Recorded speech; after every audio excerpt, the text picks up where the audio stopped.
লাইফে যত কষ্ট হোক না কেন ভালোবাসার মানুষদের জন্য ওই কষ্টটা আর কষ্ট মনে হয় না। তো হ্যালো এভরিওয়ান, আসসালামু আলাইকুম, ওয়েলকাম টু অ্যানাদার ভিডিও। তো গাইস, আজকে বাসায় পিঠা বানাইতেছিল আর আজকে প্রচুর গরম ছিল। এত গরমের মধ্যে পিঠা বানাইতেছিল আপু, তার কারণ আমার ভাইনা অসুস্থ আর ও এই পিঠাটা অনেক পছন্দ করে। আপুর গরমে অনেক কষ্ট হয়ে যাচ্ছিলো, বাট কষ্টটাকে উপেক্ষা করে আপু পিঠাগুলো বানাইতেছে। ভাইনা যখন এই পিঠাটা হাসি মুখে খাবে তখন আপু যে এই কষ্টটা আর কষ্ট মনে হবে না, কষ্টটা নিমেষে একটা আনন্দে পরিণত হয়ে যাবে। আগের থেকে আপু ময়দা, চালের গুঁড়ো, চিনি, মানে যে আইটেম লাগে সব কিছু দিয়ে একটা ডো বানাই নিছে। এখন এটা দিয়ে পিঠাটা বাজবে। এটা পিঠার মেইন ডো। এটা বানানো অনেক ইজি এই পিঠাটা।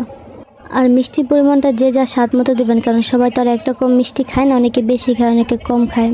এখন কড়াইতে প্রায় অনেকটা পরিমাণ তেল দিয়ে নিছে, মানে ছোটো কড়াইয়ের হাফ কড়াই হবে তেল দিয়ে নিছে, কারণ এগুলো এই পিঠাটা ডুবো তেলে ভাজতে হয় তার জন্য। আর তেলটা গরম হওয়ার এক পর্যায়ে এই পিঠাগুলো আস্তে আস্তে মানে 1 চামচ করে এই ডোটা তেলের মধ্যে দিলে পিঠাগুলো হয়ে যায়।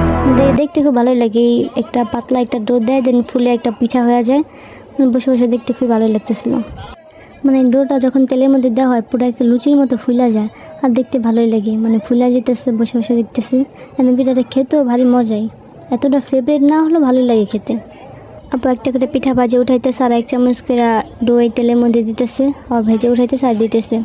অনেকে বলতে পারে পিঠাটার কালার কি সাদাই থাকে? না গাই, সাদা না, মানে আমরা একটু কম ভাজা খাই, সাদা রাখলে পিঠাটা দেখতে সুন্দর লাগে। তোমরা চাইলে পিঠাটা বেশি ভেজে একটু লাল লাল টাইপের করতে পারো, মানে যে যেরকম খায় আর কি, সবার টেস্ট তো আর একরকম না। আমার কাছে সাদা রাখলে বেশি দেখতেও সুন্দর লাগে আর খেতেও ভালো লাগে, নরম থাকে। মানে আমি আপুর পাশে বসে ভিডিও করতেছিলাম, আমি গরমে পুরো সিদ্ধ হয়ে যেতেছিলাম, এত গরম। আর যে রান্না করতেছে মানে আপু তার কেমন লাগতেছে আল্লাহ জানে।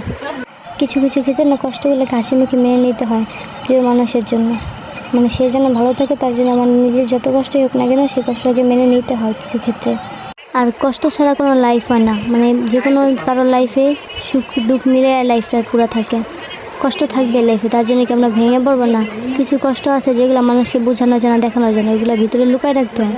সব কিছু তো আর প্রকাশ আনলে হয় না। সবসময় মনে রাখবে, একটা মানুষ উপর থেকে যতটা হাসি খুশি, ভিতর থেকে সে ঠিক ততটাই কষ্ট থাকে। যাই হোক, লাইফের কথা এখন নাই বলি। পিঠাগুলো দেখতে ভালো লাগতেছে। আর এই পিঠাটা ভাজতে একটু টাইম নিয়ে ভাজতে হয়, মানে অনেক টাইম নিয়ে বানাতে হয়।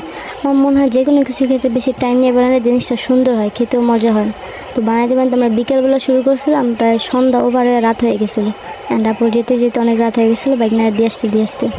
ওইদিকে আবার বাইক না ওয়েট করতেছিলো বসে, যে কখন আসবে, বানায় নিয়ে যাবে অ্যান্ড খাবে। সে প্রচুর অসুস্থ, মানে তার অনেক জ্বর ছিল। আমার খুবই আদরের একটা বাইক না।